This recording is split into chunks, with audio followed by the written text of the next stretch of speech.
emblazoned across that visor. P1 for number 1 in 2022 this year. The crowd are on their feet.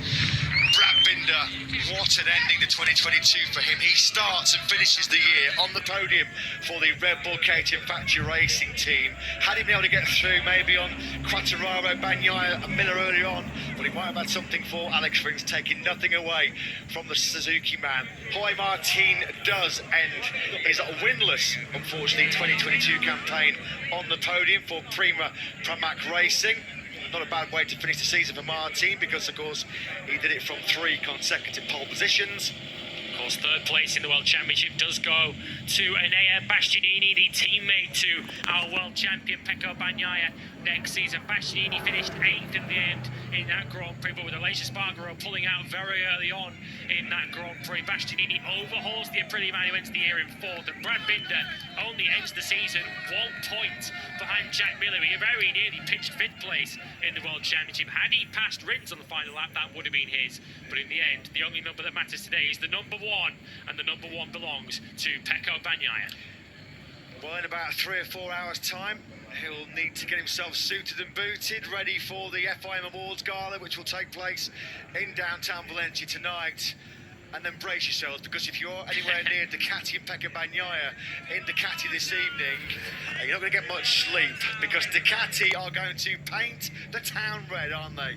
No question. And why wouldn't they be? Because this has been a long and at times a very painful and difficult wait for them. They've had high-profile riders like Valentino Rossi, Andrea Dovizioso, Jorge Lorenzo try and fail to put Ducati back in a position of supremacy and authority in this MotoGP World Championship. But the marshals salute our new MotoGP World Champion. The fans are on their feet, giving a rousing reception. There you get on your screens confirmation of our 2022 MotoGP World Champion, Pecco Bagnaia, Ducati's first rider title since 2007. They do clinch the Triple Crown.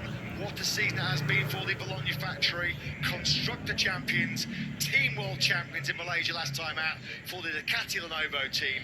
But the prize that they have wanted, the prize they have craved and been desperate to win for 15 long years, is finally in their hands, thanks to Pecco Bagnaia. They started the season, of course, as the favourites with many for the World Championship this season, Pecco Bagnaia, but then started the year with 2 disastrous races. Took out Jorge Martin in the very first race of the season, only scored 1 point in the second round, as Enea Bastianini, who started the season solo with 2 wins in the flyaways, 3 wins in the first 7 races. He celebrates his honour as the best independent rider of this season, and he will be joining his future teammate Bagnaia at the FIM MotoGP Awards Gala later on. He will wear the bronze medal as our 3rd best rider of the year. So the celebrations, what will be very wild and vociferous celebrations for Ducati, can now well and truly get underway. There is a great shot there, love that. An embrace between Pecco Bagnaia and his crew chief Christian Gabarini. Onto his Ducati he goes, on top of the Ducati and on top of the world, isn't he, Pecco Bagnaia right now? Jorge Martin offers a very respectful and gracious round of applause. He'll come again and hope that he's in this position to fight for the World Championship in 2023. He will be on a full factory spec latest model Desmond Sadici next season. But listen to the roars, listen to the cheers as Pecco Bagnaia starts his reign as MotoGP World Champion.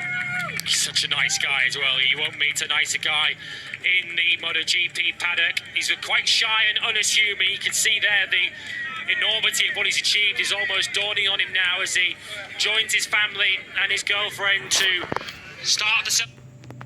No matter wherever he qualifies, he always comes charging through the pack. He's doing it like a hot knife through butter again here today. Started 7th, on course for maybe a late podium challenge here. I guess the question mark in terms of Binder is just how much rear tyre is he having to use and abuse to get him to of a Grand Prix where the Suzuki normally and tends to be very, very strong. It's so good at time management and tyre conservation.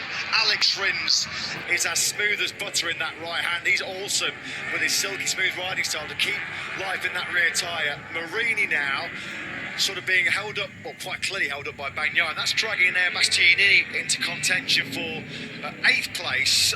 When will Marini decide if he is going to go through? Because there's still 8.5 laps.